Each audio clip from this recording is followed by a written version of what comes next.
கிறிஸ்துவுக்கு பிரியமான சகோதர சகோதரிகளே, உங்கள் அனைவருக்கும் வணக்கம். கிறிஸ்துவை அறியாதவர்கள் கூட இந்த காணொளியை பார்த்து கொண்டிருக்கக்கூடும். எங்களுக்கு கூட கிறிஸ்துவுக்கு தெரியுமா என நீங்கள் எண்ணக்கூடும். ஆம் சகோதர சகோதரிகளே, நீங்கள் கிறிஸ்துவை அறிந்திருக்காவிட்டாலும் கிறிஸ்து உங்கள் அனைவரையும் அறிந்திருக்கின்றார்.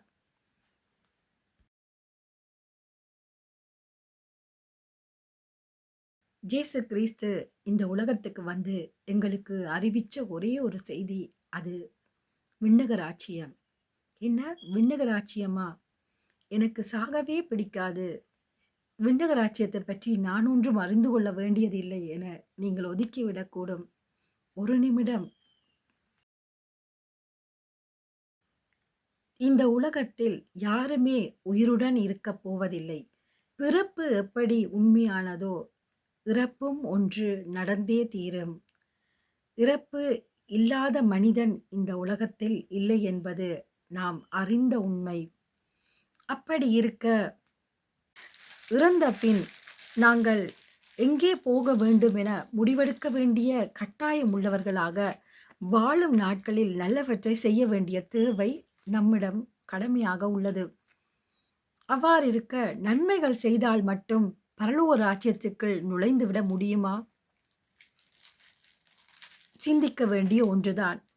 இயேசு கிறிஸ்து விண்ணக வாழ்வை பற்றி என்ன கூறுகிறார் என பார்ப்போம் வாருங்கள். அன்பு சகோதர சகோதரிகளே, பாருங்கள், இதுதான் திருவிவிலியம். இது ஆண்டவருடைய வார்த்தையை மட்டும் உள்ளடக்கிய புத்தகமாக உள்ளது. இங்கு யோவான் நற்செய்தியில் சில பகுதிகளை பார்ப்போம். அங்கு இயேசு விண்ணகத்தை பற்றி என்ன கூறியிருக்கிறார் என அறிந்து கொள்ளலாம். விண்ணகத்தை பற்றி உவமைகள் வாயிலாக பேசியிருக்கின்றார், தன்னுடைய செயல்கள் வாயிலாக சொல்லியிருக்கின்றார். அப்படியே பல பல விதமான முறைகளில் இவ்வாறு தம்முடைய சீடர்கள் முதல் கூடியிருந்த மக்கள் வரை விண்ணகத்தை பற்றிய செய்தியை கூறினார் என பார்ப்போம் வாருங்கள். இயேசு விண்ணக வாழ்வை பற்றி பல செய்திகளை கூறியிருக்கிறார் என்று நான் கூறினேன் அல்லவா? பாருங்கள், ஒரு செய்தியை வாசிக்கின்றேன், கேளுங்கள். யோவான் நற்செய்தி 3ஆம் அதிகாரம் 1 தொடக்கம் வரும் பகுதிகளில் நீங்கள் நிக்கதேமுவும் இயேசுவும் உரையாடுவதை காணலாம். நிக்கதேமு யார் என்றால் ஒரு பரிசேயர். அவர் இரவு நேரம் இயேசுவிடம் வந்து கேட்கின்றார், ராபி, நீர் கடவுளிடமிருந்து வந்த போதகர் என்பதை நாங்கள் அறிவோம். கடவுள் தம்மோடு இருந்தால் அன்றி நீர் செய்யும் அரும் அடையாளங்களை யாரும் செய்ய இயலாது என்றார். இயேசு அவரை பார்த்து மறுபடியும், பிறந்தால் அன்றி எவரும் இறையாட்சிக்குள் நுழைய முடியாது என கூறுகின்றார். இங்கே பார்த்தீங்கன்னா, இறையாட்சியை பற்றி கூறப்படுகின்றது. இறையாட்சியை பற்றி கூறப்பட்ட இந்த வசனத்துல, ஒருவர் மறுபடியும் பிறந்தால் அன்றி இறையாட்சிக்குள் நுழைய முடியாது என கூறுகின்றார். அப்ப நிக்கதேமு கேட்கின்றார், ஒருவர் பிறந்தா பிறகு தாயின் வயிற்றில் மீண்டும் போய் புகுந்து பிறக்க முடியுமா என கேட்கின்றார். அதற்கு இயேசு கூறுகின்றார், ஒருவர் தண்ணீராலும் தூய ஆவியாலும் பிறந்தாலன்றி இறையாட்சிக்குள் உட்பட இயலாது என்று மிக உறுதியாக உங்களுக்கு சொல்லுகின்றேன் என்றார். மனிதனாக பிறந்த அனைவருமே பாவத்தோடு பிறந்தவர்கள். அப்ப நீரினாலையும் தூய ஆவியினாலையும் பிறந்தால் ஒழிய நாம் விண்ணரசுக்குள் நுழைய முடியாது. நாங்கள் நல்ல காரியங்கள் செய்தாலும் விண்ணரசுக்குள் நுழைய முடியாதவர்களாக இருக்கின்றோம். காரணம், நாங்கள் சென்ம பாவத்தை இல்லாதாக்கணும். சென்ம பாவம் என்றால் ஒரு மனிதன் தன்னுடைய ஆதி பெற்றோர் செய்த, அதாவது முன்னோர்கள் செய்த பாவத்துடனேயே பிறக்கின்றான். அதை கழுவி நீரினாலேயும் தூய ஆவியினாலேயும் பிறக்க வேண்டிய ஒரு தேவை இருக்கின்றதாக இயேசு கூறுகின்றார். அப்ப விண்ணரசை பற்றிய ஒரு செய்தி உங்களுக்கு நன்றாக புரிந்திருக்கும். நீரினாலேயும் ஆவியினாலேயும் பிறக்க வேண்டும். தொடர்ந்து வரும் பகுதிகளில் நிக்கதேமு கேட்கின்றார், இது எப்படி நிகழும், இது என்னண்டு? அதாவது அவருக்கு புரியாததா இருந்தது. அந்த காலத்துல நீரினால ஞானஸ்நானம் அதாவது நீரினால பாவங்கள் கழுவுற ஒரு சடங்கு முறை அ தொன்று தொட்டு நடைமுறையில இருந்த உண்டு. ஆனால் ஆவியினால் பிறத்தல் என்றது அவர்களுக்கு தெரியாத ஒன்றாய் இருக்கிறது. ஆகவே தொடர்ந்து வரும் பகுதிகள்ல அவர் இவ்வாறு கேட்கின்றார். ஜேசு அவருக்கு மறுமொழியாக, "நீங்கள் ம் இஸ்ராயேல் மக்களிடையே போதகராய் இருந்தும் உங்களுக்கு இது தெரியவில்லை. மண்ணுலகில் நீங்கள் நடப்பதை நீங்கள் அவதானித்தும், அதைக் குறித்து உங்களுக்கு தெரியாவிட்டால், விண்ணுலகைப் பற்றிய விண்ணுலகைச் சார்ந்ததைப் பற்றி எப்படி நம்பப் போகிறீர்கள்?" என்று சொல்லுகிறார். அத்துடன் இல்லாமல் அடுத்த வசனத்த பார்த்தீங்கன்னா, "விண்ணகத்தில் இறங்கி வந்த மானிட மகனைத் தவிர வேறு யாரும் விண்ணுலகத்திலிருந்து இறங்கி வந்துள்ள மானிட மகனைத் தவிர வேறு யாரும் மண்ணுலகத்துக்கு ஏறிச் செல்வதில்லை" என்று கூறுகின்றார். எப்படி மோசே பாம்பை உயர்த்தினாரோ, பாலைவனத்தில பாம்பை உயர்த்தப்பட்டதோ, அதேபோல் மானிட மகனும் உயர்த்தப்பட வேண்டும் என்று சொன்னார். அப்போது அவரிடம் நம்பிக்கை கொள்ளும் அனைவரும் நிலைவாழ்வு பெறுவர். தாம் ஒரே மகன் மீது நம்பிக்கை கொள்ளும் எவரும் அழியாமல் நிலைவாழ்வு பெறும் பொருட்டு, அந்த மகனை அழிக்கும் அளவுக்கு, அதாவது இல்லாது போகும் அளவுக்கு, சரியா? அழிக்கும் அளவுக்கு உலகின் மேல் அன்பு கூர்ந்தார். யாரு? கடவுள். கடவுள் வந்து உலகத்தின் மேல ஒரு அன்பு கூர்ந்தபடினால தான், தன்னுடைய ஒரே மகனாக இயேசு கிறிஸ்துவை இந்த உலகத்துல அவர் வந்து கொடுக்கின்றார்.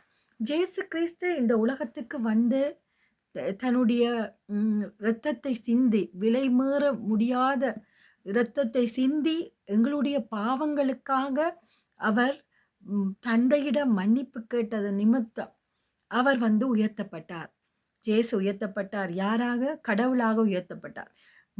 கடவுளாக அவதாரம் எடுத்து வந்த இயேசு கிறிஸ்து சிலுவை மரணத்தின் மூலமாக பாவங்களை, அதாவது மனிதர்களுடைய பாவங்களை இல்லாதொழித்தது மட்டும் இல்லாமல், அவருடைய அந்த கீழ்ப்படிவான இறப்பு, அதாவது தந்தைக்கு கீழ்ப்படிவாயிருந்த அந்த இறப்பின் மூலம் அவர் வந்து உயர்த்தப்பட்டார்.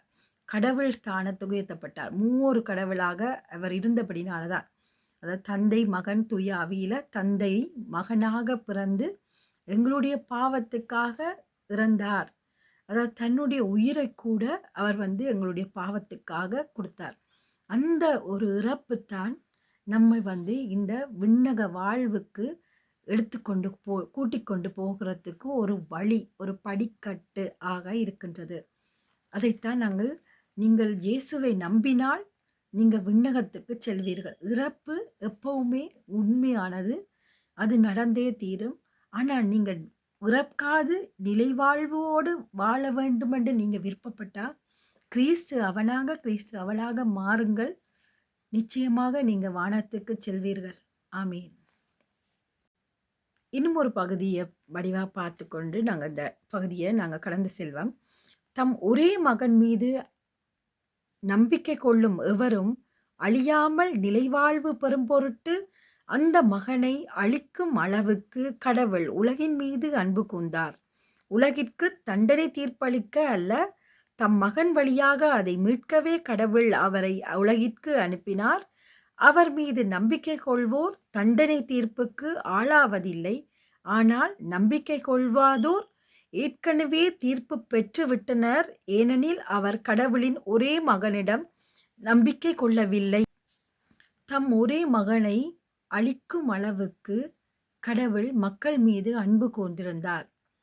இயேசு கிறிஸ்துவை நம்பிக்கையுடன் நாங்கள் விசுவாசிக்கும் போது நிலைவாழ்வை நாங்கள் பெற்றுக்கொள்வோம். அதில் எந்த சந்தேகமும் இல்லை. ஆனால் ஒளியானதை பற்றி நாங்கள் பாவ வாழ்க்கை வாழும் எங்களுக்கு ஒளி வந்து கண்ணுக்கு தெரியாது. கண்ணுக்கு தெரிஞ்சாலும் நாங்கள் அதை ஏற்றுக்கொள்ள மாட்டோம். அப்படி நாங்கள் ஏற்றுக்கொள்ளாத சந்தர்ப்பம் இருக்குமானால் நாங்கள் இயேசுவை விசுவாசிக்க மாட்டோம். இயேசுவை நம்பவும் மாட்டோம். அப்படி இயேசுவை விசுவாசிக்காம இயேசுவை நம்பாமல் இருந்தோமானால் நாங்கள் விண்ணகத்திற்குள் செல்ல முடியாது என இந்த பகுதி நம் ஆழமாக கூறுகின்றதை நாங்கள் கவனிக்கக்கூடியதாக இருக்கின்றது. இந்த பகுதியில் இன்னொரு வசனம் நாங்கள் முன்னுக்கு வாசித்தோம். அது வந்து பாலைவனத்தில் மோசேயால் பாம்பு உயர்த்தப்பட்டது போல மானிட மகனும் உயர்த்தப்பட வேண்டும் என்று சொல்லப்பட்ட பகுதி. பாலைவனத்துல பாம்பு உயர்த்தப்பட்டுச்சுது. அப்ப நாங்க பாம்ப வழிபடுறது சரியா பிழையான்றதுக்கு சந்தேகப்பட்டு கொண்டிருப்போம். இல்லையா? பாம்ப வழிபடுறது தவறு. ஆனா அந்த காலகட்டத்துல மோசேக்கு கொடுக்கப்பட்ட அருள் அடையாளங்கள்ல க கோலானது பாம்பாக மாறிச்சுது. அதுடைய வால பிடிக்கும் பொழுது அது வந்து தடியாக மாறிச்சுது. பாம்பு வந்து மனிதனுக்கு அச்சமூட்டும் ஒரு விலங்காக இருந்தது. சில வழிபாடு அதாவது பபிலோனிய பாரம்பரிய வழிபாடுகள்ல பாம்பு வந்து வழிபாட்டுக்குரிய ஒரு பொருளாக காணப்படுது. ஏனென்று சொன்னா, அது எங்களுக்கு தீமை செய்றத நாங்க மண்டாடினவன்டா, அது எங்களுக்கு தீமை செய்யாது என்ற ஒரு மூட நம்பிக்கை அவர்கள் மத்தியில இருந்துச்சு. அப்ப பாம்ப விட கடவுள் பெரியவர் என்று காட்ட வேண்டிய ஒரு தேவை இருந்துச்சு. அதனால தான் மோசேக்கு கோல போட்ட உடனே அது பாம்பாகவும், அதோட வால பிடிச்ச உடனே அது ம் கோலாகவும் மாறுகின்றது.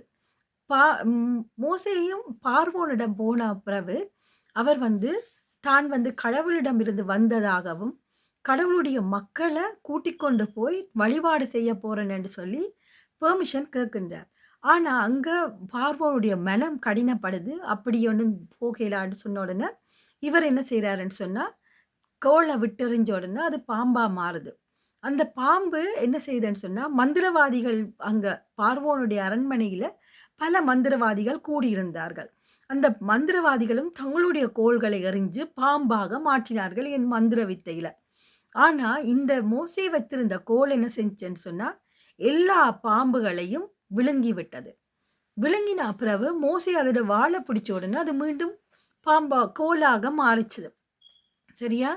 அப்படி கோலாக மாறின பிறகு அம் மந்திரவாதிகளுடைய பாம்பும் கிடைக்கவில்லை. அது அப்படியே இல்லாம போயிட்டது. கோலும் இல்ல, பாம்பும் இல்ல அவர்களிடம். ஆக இந்த இந்த இந்த ஒரு அருள் அடையாளம் வந்து காட்சியாக அந்த மக்களிடத்துல காணப்படுது. அதாவது அவர்களுக்கு ஒரு நம்பிக்கையா இருக்கிறபடினாலே, இந்த பாம்பு பற்றி அதாவது இந்த கோல் எப்போ உயர்த்தப்பட்டது என்றத நாங்க விடுதலை பயணத்துல உள்ள பகுதிகள வாசித்து பார்ப்போம். வாருங்கள். வெண்கல பாம்பு பற்றி விடுதலை பயணம் 21வது அதிகாரம் 4 தொடக்கம் 9 வரையான வசனங்களை பார்ப்போம். ஏதோம் நாட்டைச் சுற்றி போகும்படி என்ற மலையிலிருந்து அவர் செங்கடல் சாலை வழியாக பயணப்பட்டார். அவ்வழியே முன்னிட்டு மக்கள் பொறுமை இழந்தனர். மக்கள் கடவுளுக்கும் மோசேக்கும் எதிராக பேசினர். இந்த பாலை நிலத்தில் மாளும்படி எங்களை எகிப்திலிருந்து கொண்டு வந்தது ஏன்? இங்கு உணவும் இல்லை, தண்ணீரும் இல்லை. அற்பமான இந்த உணவு எங்களுக்கு வெறுத்துப் போய்விட்டது என்றனர். உடனே ஆண்டவர் கொள்ளிவாய் பாம்புகளை மக்களிடையே அனுப்பினார். அவை கடிக்கவே இஸ்ராயேல் மக்களில் பலர் மாண்டனர். அப்போது மக்கள் மோசேயிடம் வந்து, நாங்கள் பாவம் செய்துள்ளோம். எங்களுக்காக மன்றாடும்படி வேண்டிக் கொண்டார்கள். ஆண்டவருக்கு எதிராக நாங்க பேசியுள்ளோம். இந்த பாம்புகளை அகற்றி விடும்படி நீர் ஆண்டவரிடம் வேண்டிக் கொள்ளும் என்றனர். அவ்வாறே மோசே மக்களுக்காக மன்றாடினார். அப்போது ஆண்டவர் மோசேயிடம் கொள்ளிவாய் பாம்பு ஒன்றை செய்து அதை ஒரு கம்பத்தில் பொறுத்து கடிக்கப்பட்டோரில் இதை பார்க்கின்ற ஒவ்வொருவரும் பிழைப்பார்கள் என்றார். மோசே ஒரு வெண்கல பாம்பை செய்து அதை ஒரு கம்பத்தில் பொருத்தினார். பாம்பு கடித்த எந்த ஒரு மனிதனும் இந்த வெண்கல பாம்பை பார்த்தவுடன் அவர்கள் உயிர் பெற்றெழுந்தனர். சரியா? அப்ப இந்த பாம்பு தான் சொல்லப்பட்டது. எப்படி பாலைவனத்துல இஸ்ராயேல் மக்களுக்கு முன்னால அந்த பாம்பை உயர்த்தினாரோ அதே மாதிரி ஜேசு வந்து சிலுவை மரணத்தில் உயர்த்தப்படுவார் என்று சொல்லப்படுது. அப்ப பாவம் செய்யப்பட்ட அந்த மக்களுடைய விஷத்தை அந்த வெண்கல பாம்பு உறிஞ்சி கொண்டது போல ஜேசு சிலுவை மரணத்தில் தன்னுடைய உயிரை சிந்தியது, இரத்தத்தை சிந்தி உயிர் விட்டதை பொறுத்து எங்களுடைய பாவங்கள் எல்லாம் அந்த சிலுவை மரணத்தில் உறிஞ்சு கொள்ளப்பட்டது என்று சொல்லப்படுது. இங்கால பார்த்தீங்கன்னு சொன்னா, இது நான் பழைய ஏற்பாடுல வாசிச்சேன். புதிய ஏற்பாடுல இயேசுவுடைய சீடர்கள் 1 கொரிந்தியர்ல இந்த பாம்பை குறித்து, அதாவது நாங்கள் பாம்பு வழிபாடு செய்யலாமா? இல்லையா? என்று குறித்து பார்ப்போம். உண்மையில் பாம்பு வழிபாடு பிழையான ஒரு விடயம். வழிபாடு இயேசுவில் நம்பிக்கை கொண்டவர்கள், இயேசுவை மட்டுமே விசுவாசத்தோடு வழிபட வேண்டிய ஒரு கட்டாயத்தில் இருக்கின்றோம். அப்போதுதான் நாங்க விண்ணக வாழ்வுக்கு செல்லலாம். இப்ப நாங்க இந்த நேரமும் மனித சுபாவம் உடையவர்களாக இருப்பதனால், எது சரியான வழி, எது பிழையான வழி என்று தெரியாம நாங்க சிதறடிக்கப்படுகின்றோம். ஒரு பைபிள்ல ஒரு வசனத்த நாங்க வாசிக்கும் பொழுது, முன்னுக்கும் பின்னுக்கும் ஆய்ந்தறிந்து நாங்க வாசிக்க வேண்டிய தேவை உள்ளவர்களாக இருக்கின்றோம். ஒரு சிறிய பகுதியை வைத்துக்கொண்டு நாங்க முழுவதுமாக முட் வ அறிந் ம் ஒரு முடிவுக்கு வந்துவிடக் கூடாது. ஏனென்று சொன்னா, அது உண்மை இல்லை. வார்த்தைக்கு வார்த்தை நாங்க பொருள் தேட முடியாது விவிலியத்தில். ஆகவே, நாங்க புதிய ஏற்பாட்டில் 1 கொரிந்தியர்ல என்ன கூறுகின்றார்கள் என பார்ப்போம் வாருங்கள். சிலை வழிபாடை குறித்து 1 கொரிந்தியர் 10ஆம் அதிகாரம் கூறுகிறதை பார்ப்போம். சகோதர சகோதரிகளே, நீங்கள் ஒன்றை அறிந்திருக்க வேண்டும் என விரும்புகின்றேன். நம் முன்னோர் அனைவரும் மேகத்தின் கீழ் வழிநடந்தனர். அவர்கள் அனைவரும் கடலை கடந்து சென்றனர். அதாவது இஸ்ராயேல் மக்கள் பாலைவனத்தை கடந்து செல்லும்போது, அவர்களுக்கு பகலில் சூரிய ஒளி காணும்போது, அதாவது சூரிய வெப்பம் தாங்க முடியாத நேரங்கள் எல்லாம் மேகம் தான் அவர்களை பாதுகாத்தது சூரிய ஒளியிலே இருந்து. இரவு நேரத்தில நெருப்பு தூணானது பாதுகாத்தது என்று சொல்லப்படுகின்றது. அதைத்தான் இங்கே குறிப்பிடுகின்றார்கள். அவர்கள் அனைவரும் கடலை கடந்து சென்றனர். அவர்கள் அனைவரும் மோசேயோடு இணைந்திருக்கும்படி மேகத்தாலும் கடலாலும் திருமுழுக்கு பெற்றார்கள். அவர்கள் அனைவரும் ஒரே ஆன்மீக உணவை உண்டனர். அவர்கள் அனைவரும் ஒரே ஆன்மீக பானத்தையும் பருகினர். அதாவது மன்னா கொடுக்கப்பட்டது, காடைகள் கொடுக்கப்பட்டது, அவர்கள் பருகினார்கள். சரியா? அனைவரும் அவர்கள் அனைவரும் ஒரே ஆன்மீக பானத்தையும் பருகினர். தங்களை பின்தொடர்ந்து வந்த ஆன்மீக பாறையிலிருந்து அவர்கள் பருகினார்கள். கிறிஸ்துவை அப்பாறை. இங்க புதிய ஏற்பாட்டுல பழைய ஏற்பாடுல ஒரு பாறைய தட்டின உடனே தண்ணீர் கிடைச்சிச்சது. ஆனா புதிய ஏற்பாட்டுல அந்த பாறை யாருன்னு சொன்னா கிறிஸ்து. கிறிஸ்து என்ற அந்த பாறையிலிருந்து தண்ணீரை பருகினார்கள். கிறிஸ்துவே அப்பாறை. இப்படி இருந்து அவர்களில் பெரும்பான்மையோர் கடவுளுக்கு உகந்தவராய் இருக்கவில்லை. அதாவது அப்படியே அந்த கிறிஸ்துவுடைய போதனைகளை கேட்டு அவர்களுடைய வழியில நடந்தும் அவர்கள் உணர்ந்திருக்கவில்லை. கிறிஸ்துவே அந்த பாறை என்றதை அவர்கள் சில பேர் நம்பவும் இல்லை, அறிந்திருக்கவும் இல்லை. பாலை நிலத்திலேயே அவர்கள் கொல்லப்பட்டார்கள். அதாவது இஸ்ராயேல் மக்கள் பாலை நிலத்திலேயே கொல்லப்பட்டார்கள். அதே போல இயேசுவை நம்பாதவர்கள் இயேசுவுடைய காலத்திலேயும் இறந்தார்கள் என அவர்கள் தீயனவற்றில் ஆசை கொண்டிருந்தது போல நாமும் இராதவாறு இவை நமக்கு ஒரு முன்னடையாளமாக நிகழ்ந்தன. அவர்களுள் சிலரைப் போல நீங்களும் சிலைகளை வழிபடாதீர்கள். அவர்களைப் போல் நீங்களும் சிலைகளை வழிபடாதீர்கள் என்று சொல்லப்படுகின்றது. மக்கள் அமர்ந்து உண்டு குடித்தனர், எழுந்து மகிழ்ந்தனர், ஆடினர் என்று மறைநூலில் எழுதப்பட்டுள்ளது. அவர்கள் சிலர் பரத்தமையில் ஈடுபட்டனர். அவர்களில் ஒரே நாளில் 23,000 பேர் மடிந்தனர். அவர்களைப் போல் நாமும் பரத்தமையில் ஈடுபடக்கூடாது. அவர்கள் சிலர் ஆண்டவரை சோதித்தனர். அதனால் பாம்பினால் கடிபட்டு அழிந்து போயினர். அவர்களைப் போல் நாமும் அவரை சோதிக்கக்கூடாது. அதாவது இயேசுவை நாங்க சோதிக்கக்கூடாது. இயேசு உண்மையாக தருவாரா இல்லையா என்று சொல்றதோ, அல்லது இயேசுவை திட்டுறதோ, அதாவது கடவுளுக்கு எதிராக நாங்க எப்பவுமே வார்த்தைகளை வாதிடக்கூடாது. ஏன்னு சொன்னா நாங்க மடிந்து போய்விடுவோம். அதாவது விண்ணக வாழ்வு நாங்க கிடைக்காம போய்விடும் என்றது இங்க இந்த 1 கொரிந்தியர்ல உள்ள ஆசிரியர் பவுல் கூறுகின்றார். சரியா? அவர்கள் சிலர் ஆண்டவரை சோதித்தனர். அப்படி சோதிக்காதிருங்கள். அதனால் பாம்பினால் கடிபட்டு அழிந்து போயினர். அந்த பாலைவனத்துல பாம்பினால கடிபட்டு அழிந்து போயினர். ஏனென்றால் ஆண்டவரை சோதிச்சபடினால. நாமும் அவரை சோதிக்கக்கூடாது. அவர்கள் சிலர் முணுமுணுத்தனர். இதனால் அவர்கள் அழிவு விளைவிக்கும் தூதரால் அழிக்கப்பட்டனர். அவர்களைப் போல் நாமும் முணுமுணுக்கக் கூடாது என்று சொல்லி இந்த பகுதிகள் தொடர்ந்து போறதை நாங்க காண்கின்றோம். ஆக ம் விண்ணக வாழ்வை பற்றிய பகுதிகளில் இயேசுவுடைய நாமத்தை உச்சரிக்க வேண்டியவர்களாக இருக்கின்றோம். இயேசு எவ்வாறு வானத்துக்கு எடுத்துச் செல்லப்பட்டாரோ அதே போல மேலும் வரும் பகுதிகளில் பாருங்கள். எனவே என் அன்புக்குரியவர்களே, சிலை வழிபாட்டை விட்டு விலகுங்கள். உங்களை அறிவாளிகள் என ம் மதித்து பேசுகின்றேன் என்கின்றார் பவுலடியார். சரியா? நான் சொல்வதை குறித்து நீங்களே தீர்மானித்துக் கொள்ளுங்கள். கடவுளை போற்றி திருவிருந்து கிண்ணத்தில் இருந்து பருகிறோமே, அது கிறிஸ்துவின் இரத்தத்தில் பங்கு கொள்ளுதல் அல்லவா? அப்பத்தை பிட்டு உண்ணுகிறோமே, அது கிறிஸ்துவின் உடலுக்கு பங்கு கொள்ளுதல் அல்லவா? அப்பம் ஒன்றே, ஆதலால் நாம் பலராயினும் ஒரே உடலாய் இருக்கின்றோம். ஏனெனில் நாம் அனைவரும் அந்த ஒரே அப்பத்தில் பங்கு கொள்கின்றோம். அதாவது திரு திருப்பலியில போகிறோம். திருப்பலியில இயேசுவுடைய உடல் உயர்த்தப்படுகின்றது. அந்த உடலை நாங்க உட்கொள்கின்றோம். அந்த உடல் எங்களுக்குள்ள போகும்போது நாங்கள் பலராக இருந்தாலும் கிறிஸ்து தலையாகவும் அவருடைய பல உறுப்புகளாகவும் திருச்சபையில் உள்ள மக்கள் அனைவரும் காணப்படுகின்றோம் என்று இங்கு சொல்லப்படுகின்றது. ஆகவே நாங்கள் இயேசுவின் நாமத்தினால ஒரு இடத்துல ஒன்று கூடி வழிபாடுகளை நாங்கள் செய்யும் போது நாங்கள் எப்படி ஒரே அப்பத்தை உண்டு நாங்கள் அனைவரும் ஒரே தலையின் கீழே உள்ள உறுப்புகளாக இருக்கின்றோமோ, ஒரே கடவுளை வழிபட வேண்டிய தேவை உள்ளவராகவும் இருக்கின்றோம். இது விண்ணகத்துக்கு செல்லக்கூடிய அடுத்த படிநிலை என்று சொல்லலாம்.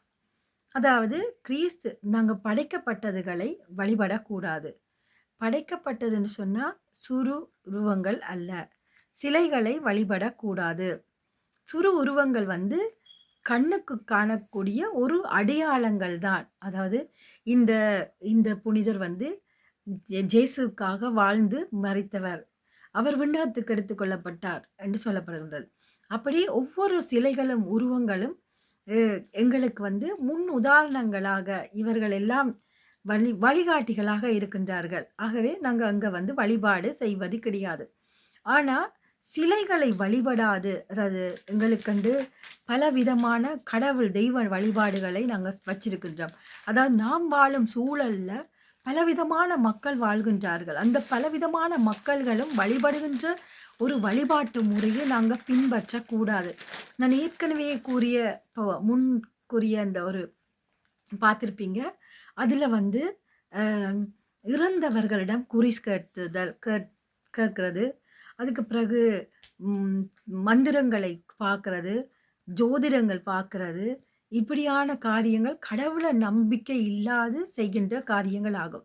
இதுகளை நாங்கள் தவிர்த்து கொண்டு நாங்கள் ஒரு கிறிஸ்து அவளாக மாற வேண்டியது ஒரு கடமையாக இருக்கின்றது.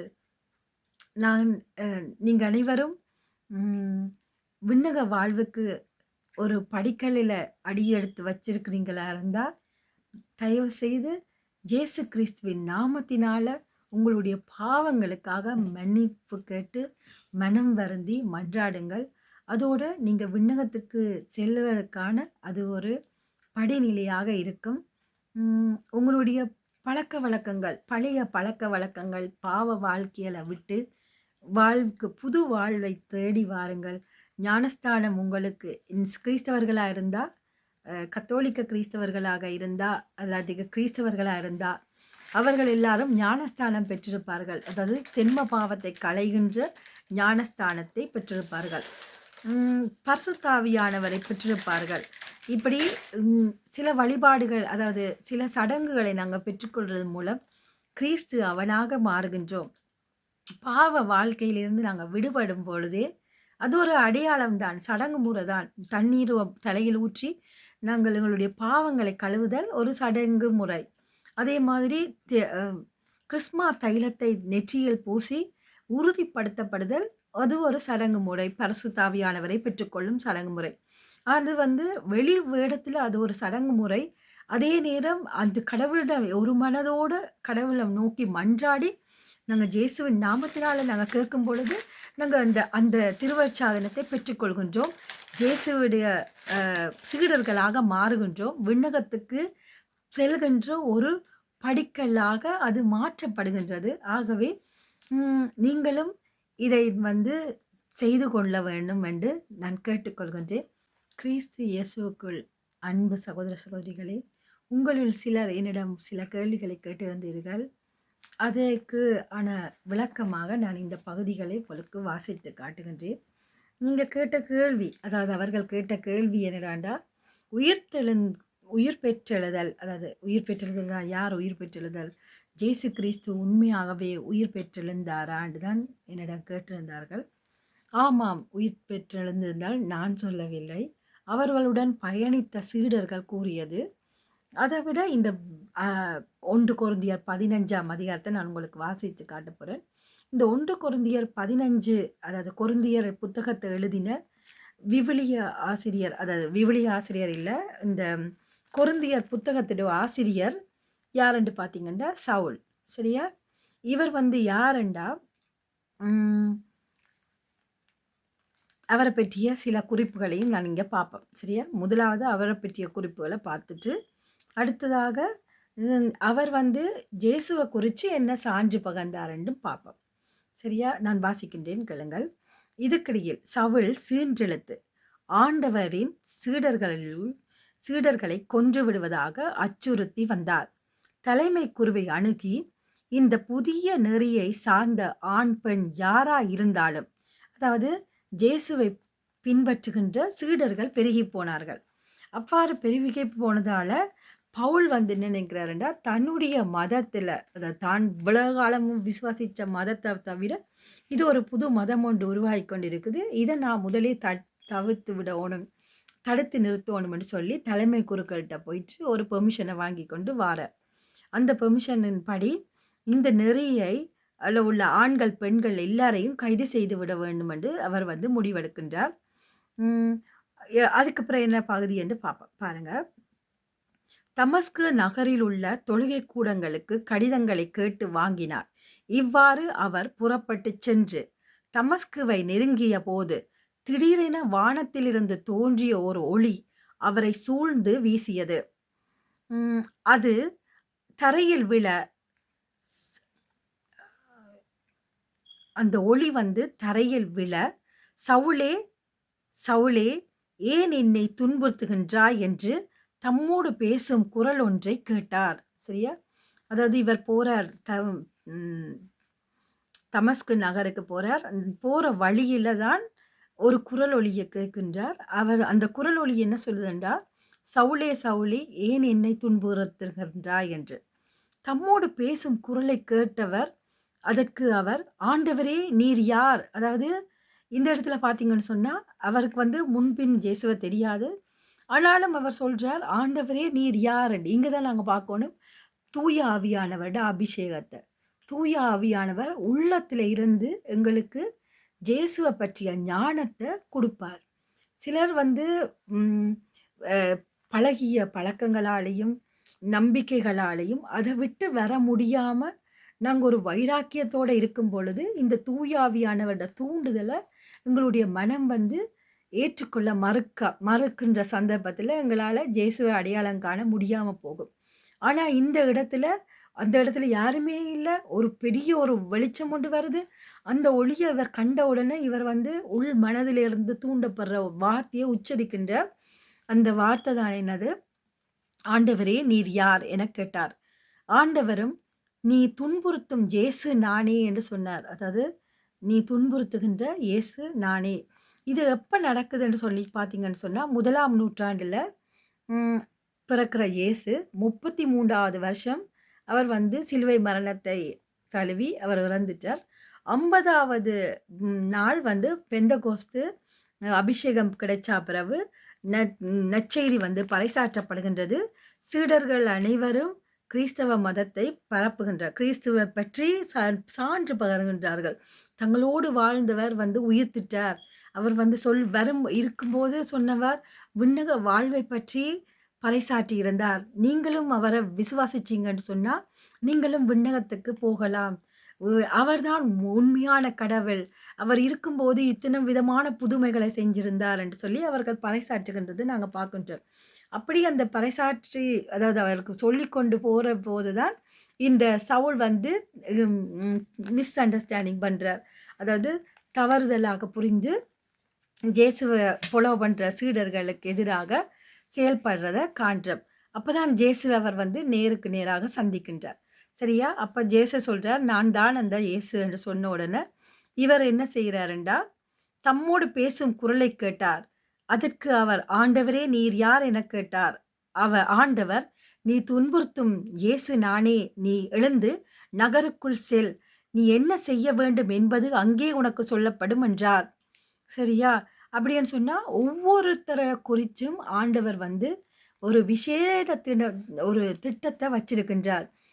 இன்றைக்கு நீங்க வந்து இயேசுவ புறக்கணிச்சிருக்கலாம். ஆனா, உங்கள குறிச்ச ஒரு திட்டம் ஆண்டவர் வச்சிருந்தார். ஆனால், நீங்க வந்து இந்த இடத்துல நீங்க நற்செய்தி பறைசாற்றத்துக்கு தெரிவு செய்யப்படுவீங்கன்றதுக்கு ஒரு மிகப்பெரிய சான்று இந்த பவுல் அடியார். சரியா?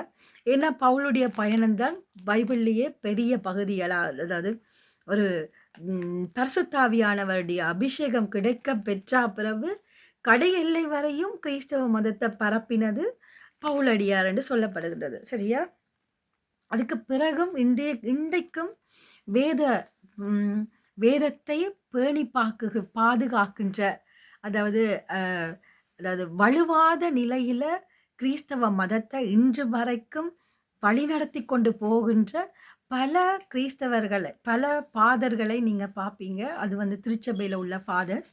அவைல் வந்து என்ன அவையோட பொறுப்பு, அவைல் இன்றைக்கும் சரியான முறையில பேதுருவுடைய வழி வந்து அவர்கள் கடைப்பிடிச்சு போகிறத நீங்க சில நேரம் சமூக சமுதாயத்துல உள்ள உலக நாட்டங்களினால சில ஏற்ற இறக்கங்கள், ம் குறைகள் எல்லாம் வந்திருக்கும். ஆனாலும் அதுக்குள்ளால ஆண்டவருடைய திட்டம் வந்து வழிநடத்தப்பட்டு போறத நீங்க அவதானிக்கக்கூடியதாக இருக்கும். ஓகே. அதுக்கு பிறகு இயேசுவோட குரல கேட்ட இந்த பவுலுக்கு என்ன நடக்குதுன்னு பார்ப்போம். சரியா? இப்ப வந்து அ "நீ எழுந்து நகருக்குள் செல். நீ என்ன செய்ய வேண்டும் என்பது அங்கே உனக்குச் சொல்லப்படும்" என்றார். அவரோடு பயணம் செய்தோர் இக்குரலைக் கேட்டனர். சரி, அவர் மட்டும் இல்ல. அவரோட பயணம் செஞ்சவேலும் இந்த குரலைக் கேட்டனர். ஆனால் ஒருவரையும் காணாமல் வாயடைத்து நின்றனர். அங்க யாருமே இருக்காதபடினால அவங்க வந்து யாரா இருக்கும் என்ற சந்தேகத்துல ஒரு திகைச்சு போய் நிற்கின்றார்கள். சவுல் தரையிலிருந்து எழுந்தார். தம் கண்களை திறந்திருந்தும் அவரால் எதையும் பார்க்க முடியவில்லை. சரியா? சவுல் வந்து எழும்பி இருக்கிறார். ஆனா, அவர் கண்ணால பார்க்கிறார். ஆனா, ஒன்றுமே அவருக்கு கண்ணுல தெரியுதில்ல. ஏனென்றா, அவர் வந்து அந்த பிரகாசமான ஒளி அவருடைய கண்ண தாக்கியதனால அவர் குருடனாக மாறியிருந்தார். கண் பார்வை இழந்திருந்தார் என்று சொல்லப்படுகின்றது. சரியா? ஆனால் ஒருவரையும் காணாமல் வாயடைத்து நின்றனர். சவுல் தரையிலிருந்து எழுந்தார். தம் கண்கள் திறந்திருந்தும் அவரால் எதையும் பார்க்க முடியவில்லை. எனவே அவர்கள் அவருடைய கைகளை பிடித்து அவரை தமஸ்கு அழைத்துச் சென்றார்கள். அவர் 3 நாள் பார்வையற்றிருந்தார். அந்நாளில் அவர் உண்ணவும் இல்லை, குடிக்கவும் இல்லை. அப்ப 3 நாள் அவர் வந்து பார்வை இல்லாம இருக்கிறார். தமஸ்குவில ஒருத்தர் இருக்கிறார். அவர் வந்து யாருண்டா அனனியா எனும் பெயருடைய ஒரு சீடர். ஆண்டவர் அவருக்கு தோன்றார். இதே நேரத்துல ஆண்டவர் வந்து இன்னொரு இடத்துலயும் தோன்றுறார். அங்க வந்து அனனியாவோட வீடு. அனனியா ம் ஒரு ஆண்டவருக்கு உண்மையான ஊழியம் செய்ற ஒரு அடியானா இருக்கிறார். அப்போது ஆண்டவர் அவரிடம், "நீ எழுந்து நேர்த்தெனு எனும் சந்துக்குப் போய், யூதாவின் வீட்டில் சவுல் எனும் பெயருடைய தர்சு நகரத்தவரைத் தேடு" என்று சொல்றார். அவர் அப்போது இறைவனிடம் வேண்டிக் கொண்டிருந்தார். அனனியா என்னும் பெயருடைய ஒருவர் வந்து மீண்டும் பார்வையடையுமாறு தம்மீது கைகளை வைப்பதாக அவர் காட்சி கண்டார். அதாவது இங்க நடந்து கொண்டிருக்கிற நேரம், பவுலும் அந்த இடத்துல அதாவது இயேசுவ நோக்கி மன்றாடிக் கொண்டிருக்கிறார். அந்த மன்றாட்டின் போது என்ன செய்றாருன்னு சொன்னா, ஒரு ம் காட்சி ஒன்ற காண்றார். அது வந்து அனனியான்ற ஒருத்தர் வருவார். அவர் வந்து அவருடைய கண்களுக்கு மேல கைய வச்சு மன்றாடும் பொழுது, தன்னுடைய பார்வை வந்து கிடைக்கும்ன்னு சொல்லி ஒரு காட்சி காண்றார். இங்கால என்ன நடக்குதுன்னு சொன்னா, ஆண்டவர் சொன்ன கதைய கேட்டு அதாவது இப்படி தர்சு நகரத்தான் ஒருத்தன் இருக்கிறார். அவர போய் சந்தி என்று சொல்றாரு இல்ல. அத பார்த்த உடனே அனனியா மறுமொழியாக கூறிய வார்த்தைகள பார்த்தீங்கன்னு சொன்னா, உங்களுக்கு தெரியும் பவுல் வந்து எவ்வளவு பவுல் என்று நான் சொல்றேன். சவுலாக இருந்தவர் தான் பிறகு அபிஷேகம் பெற்ற பிறகு பவுலாக அவருடைய பெயர் மாற்றப்படுகின்றது. அப்ப பவுல் வந்து எவ்வளவு கொடூரமானவர் என்றத இங்க நாங்க இவர்ட்ட வார்த்தை மூலமா காணலாம். பாருங்கள். ஆண்டவரே இம்மனிதன் ஜெருசலேமில் உள்ள இறைமக்களுக்கு என்னென்ன தீமைகள் செய்தான் என்பதைப் பற்றி பலர் கூறிக் கேட்டிருக்கின்றேன். உம் பெயரை அறிக்கையிடும் அனைவரையும் கைது செய்வதற்காக தலைமை குருக்களிடமிருந்து அதிகாரம் பெற்று இங்கே வந்திருக்கின்றான் என்றார்.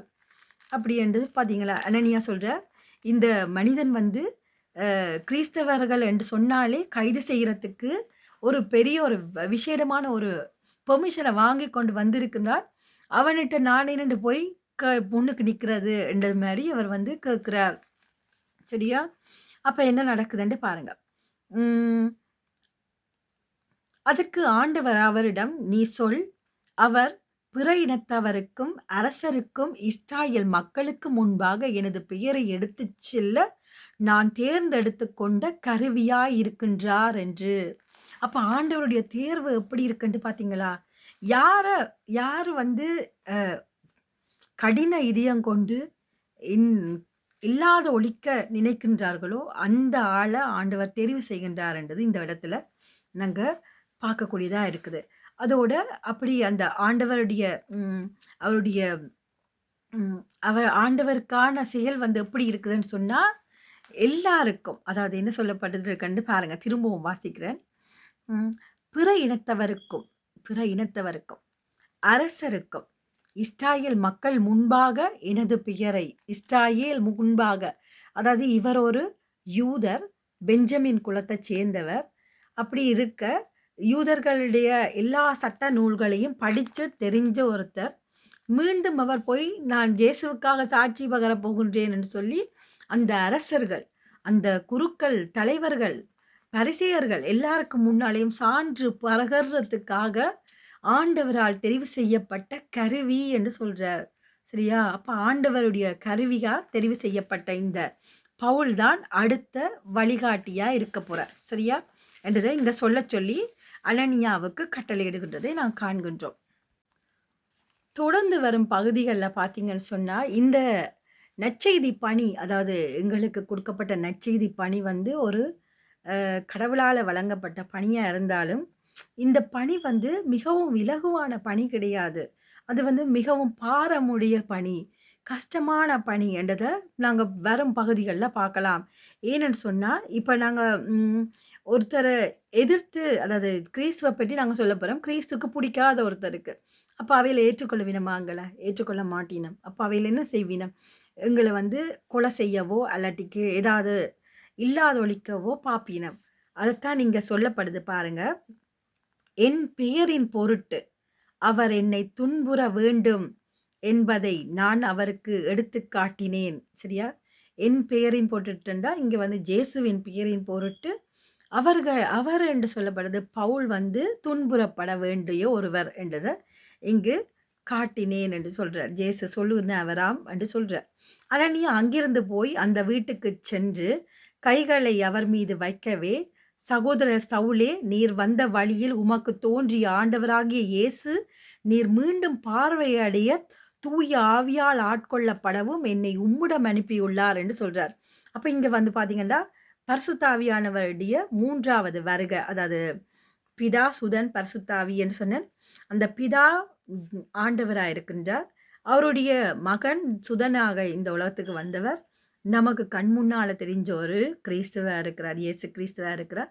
3வது வந்து அவருடைய ஆவியானவர், அதாவது இயேசு போனா பிறகு தூய ஆவியானவருடைய வருகையை பற்றி இயேசு ஏற்கனவே சொல்லியிருந்தார். அந்த தூய ஆவியானவர் வந்து அபிஷேகம், அதாவது பவுலடியாருக்கு அபிஷேகம் கொடுத்ததாகவும் இங்கு கூறப்படுகிறது. ஆட்கொள்ளப்பட்டார் என்று சொல்லப்படுது.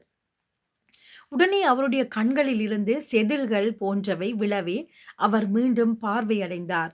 பார்வை அடைந்ததும் அவர் எழுந்து திருமுழுக்கு பெற்றார். பின்பு சவுல் உணவு அருந்தி வலிமை பெற்றார் என்று சொல்லப்படுது. அதுக்கு பிறகு தமஸ்குல போதிக்கிறதுக்கு பவுல் வந்து போறார். இப்படி தமஸ்குல இருந்து போனவர் ஒவ்வொரு இடங்களா கப்பல்ல சென்று பயணிச்ச இடங்கள் தான் நான் இங்க பார்த்து கொண்டிருக்கின்ற கொரிந்தியர் என்ற பகுதி. இந்த கொரிந்தியர் பகுதியில வந்து நீங்க கேட்ட மாதிரி, அதாவது என்னோட கேட்ட கேள்விக்கு பதில் உங்களுக்கு பதில் சொல்றேன். ஜேசு இறந்து உயிர்த்தவரா என்ற கேள்விக்கான பதில் வந்து பவுல் அடியார், அதாவது நேரில் கண்ட சாட்சியான பவுல் அடியார் உங்களுக்கு சாட்சி பகர்றார். அதை நான் வந்து உங்களுக்கு விளங்கப்படுத்துறேன். வாருங்கள் பார்க்கலாம். 1 கொரிந்தியர்ல கிறிஸ்து உயிர் பெற்றெழுந்தல் என்றதை பற்றிய விளக்கத்தை 15ஆம் அதிகாரத்துல பார்க்கலாம். சகோதர சகோதரிகளே, உங்களுள் நான் அறிவித்த நற்செய்தியை நினைவுறுத்த விளைகின்றேன். அதை நீங்களும் ஏற்றுக்கொண்டீர்கள், அதிலே நிலைத்து நிற்கின்றீர்கள். நான் உங்களுக்கு அறிவித்த நற்செய்தியை நீங்கள் உறுதியாய் பற்றி கொண்டிருந்தால் அந்த வழியாக மீட்பு அடைவீர்கள். உங்களுக்கு அறிவித்த நற்செய்தியை நீங்க உறுதியாக பற்றி கொண்டிருந்தால் அந்த வழியாக நீங்க மீட்பை அடைவீர்கள் என்று சொல்றார். நீங்கள் கொண்டிருக்கும் நம்பிக்கை பொருளற்றதே. அதாவது நீங்கள் அப்படி நீங்க வந்து நான் கூறின நற்செய்தியை அறிந்தும் நீங்க அறிஞ்சு கொள்ளாம இருந்தீங்கன்னு சொன்னா நான் உங்களுக்கு கூறுறது வந்து பொருளற்றது தான் என்று சொல்றார். அதுக்கு பிறகு தொடர்ந்து வரும் பகுதிகளில் பாருங்க, நான் ஏற்றுக்கொண்டதும் முதன்மையானதும் எனக்கிருந்த உங்களிடம் ஒப்படைத்ததும் இதுவே. அதாவது நான் பெற்றுக்கொண்டதும், அதாவது பரிசுத்தாவியானவருடைய அபிஷேகத்தினால நான் பெற்றுக்கொண்டதும் முதன்மையானதும், அதாவது எனக்கு கொடுக்கப்பட்ட கடமை, அதாவது எனக்குன்னு சொல்லிக்க நீங்க என்ன நினைக்க கூடாது. இந்த புத்தகத்தை எழுதின பவுல் அடியார், சரியா? பவுல் அடியாருக்கு கொடுக்கப்பட்ட முதன்மையான கருத்தும் உள்ளடக்க ஒப்படைத்ததும் இதுவே, அதாவது ஒப்படைக்கப்பட்டதும் இதுவே. என்னதுன்னு சொன்னா நற்செய்தியை பறைசாற்றுதல். நற்செய்தி யாரு நற்செய்தியை பற்றி நற்செய்தி நல்ல செய்தி. நல்ல செய்தி என்று சொன்னது விண்ணக வாழ்வு. விண்ணக வாழ்வை பற்றிய செய்திதான் பவுல் அடியாருக்கும் கொடுக்கப்பட்டதுன்னு சொல்றார், சரியா? மறைநூலில் எழுதியுள்ளவாறு கிறிஸ்து நம் பாவங்களுக்காக இறந்தது, அடக்கம் செய்யப்பட்டார், மறைநூலில் எழுதியுள்ளவாறே 3ஆம் நாள் உயிர்த்தெழும்பப்பட்டார். சரியா? அப்ப இதெல்லாம் மறைநூல்ல எழுதப்பட்டதுதான். ஜேசுவுடைய வருகை ஜேசுவுடைய காலத்துக்கு முற்பட்ட காலத்திலேயே எழுதப்பட்டது. அதுக்கு பிறகு அதே மாதிரி அது நடந்துச்சுது. அதே மாதிரி ஜேசுவுடைய மரணமும் முன்னெழுதப்பட்டது, அதுவும் நடந்துச்சுது. அதே மாதிரி ஜேசுவுடைய உயிர்ப்பும் அது நடந்துச்சுது. அப்ப அதுவும் நடந்துச்சுது, சரியா என்று சொல்றார், சரியா? 3ஆம் நாள் உயிருடன் எழுப்பப்பட்டார். பின்னர் அவர் கேபாவுக்கும் அதன் பின் 12 தோன்றினார். முதல்ல கேபாவுக்கும் அதுக்கு பிறகு 12 தோன்றினார். 12 என்று சொன்னா சீடர்கள் 12 பேருக்கும் தோன்றினார். இதுல வந்து 12 பேர் என்று சொல்லிக்க, அதாவது ஜேசுடைய சீடர்கள் 12 பேர். ஜேசு காட்டி கொடுத்த யூதாசை தவிர ஜேசுக்கு அந்த 12வது பேருக்காக ஒரு பதிலாக ஒருத்தரை தெரிவு செய்வினர். அந்த 12வது சீடரும் இங்க சொல்லப்பட்டிருக்குது. அதை நீங்க பிறகு நான் அதை பற்றிய விளக்கம் உங்களுக்கு கொடுக்கின்றேன். இப்போது நீங்க இதை கவனிச்சு கொள்ளுங்க, சரியா? பின்பு அவர் கேபாவுக்கும் அதன் பின் 12 தோன்றினார். பின்பு 100 மேற்பட்ட சகோதர சகோதரிகளுக்கும் ஒரே நேரத்தில் தோன்றினார். அவர்களுள் பலர் இன்னமும் உயிரோடு இருக்கின்றனர். அவர்கள பலர் வந்து இன்னும் உயிரோடு இருக்கின்றனர் என்று சொல்கிறார். சிலர் இறந்து விட்டனர். பிறகு யாக்கோபுக்கும் அதன் பின்னர் திருத்தூதர் அனைவருக்கும் தோன்றினார். திருத்தூதர்கள் என்று சொல்லப்பட்டது முதல்ல ஜேசுட சீடர்கள் 12 பேர். அந்த 12 பேர்களுடைய காலம் முடிகிற கட்டத்துல அவர்களோடு பயணிச்ச திருத்தூதர்கள், சரியா? திருத்தூதர்களுக்கும் இது வந்து தோன்றினார். திருத்தூதர்களுக்கும் தோன்றினார் என்று சொல்லப்படுது. பின்பு 500 பேர்களுக்கும் மேற்பட்ட சகோதர சகோதரிகளுக்கும் ஒரே நேரத்தில் தோன்றினார் என்று சொல்லப்படுது, சரியா? அவர்களும் பலர் இன்னமும் உயிரோடு இருக்கின்றனர். சிலர் இறந்து விட்டனர். பிறகு யாக்கோபுக்கு தோன்றினார். திருத்தூதர் அனைவருக்கும் தோன்றினார். எல்லோருக்கும் கடைசி காலம் தப்பி பிறந்த குழந்தையை போன்ற எனக்கும் தோன்றினார். இதுக்கு பிறகு வந்த கடைசி காலத்துல வந்த தப்பி பிறந்த குழந்தை தான் பவுல் தன்னை பற்றி சொல்றார். அவருக்கும் தோன்றினார்ன்னு சொல்றார். சரியா? நாம் திருத்தூதர்களிடையே மிகவும் கடையானவன் என்று சொல்றார். அதாவது திருத்தூதர்கள்லேயே தான் ஒரு கடைசியா வந்த திருத்தூதன் என்று சொல்றார். சரியா? அதுக்கு பிறகு பார்த்தீங்கன்னா, ஏனெனில் கடவுளின் திருச்சபையை துன்புறுத்தினேன். ஆனால் இப்போது நான் இந்த நிலையில் இருப்பது கடவுளின் அருளால்தான். அவர் எனக்கு அளித்த அருள் வீணாகிவிடவில்லை. திருத்தூதர்கள் எல்லோரையும் விட நான் மிகுதியாக பாடுபட்டு உழைத்தேன். உண்மையில் நானாக உழைக்கவில்லை. என்னோடு இருக்கும் கடவுளின் அருளே இவ்வாறு உழைக்கச் செய்தது. நானே மற்ற திருத்தூதர்களோடு யாராயிருந்தாலும் இதையே பறைசாற்றி இருப்பார்கள். நீங்கள் இதையே நம்பினீர்கள் என்று சொல்லப்படுது.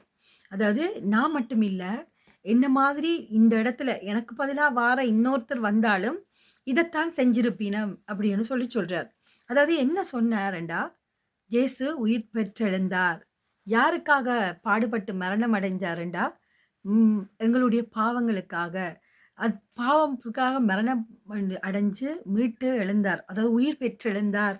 அவருடைய வருகையை பற்றியும் சொல்லப்படுகின்றது. இறந்தோர் உயிர் பெற்றெழுதல். அப்ப ஜேசு உயிர் பெற்றெழுந்ததுனால நாங்களும் உயிர் பெற்று எழுவோம் என்று சொல்லப்படுகின்றது. தொடர்ந்து வரும் பகுதி 12வது வசனத்துல பார்ப்போம்.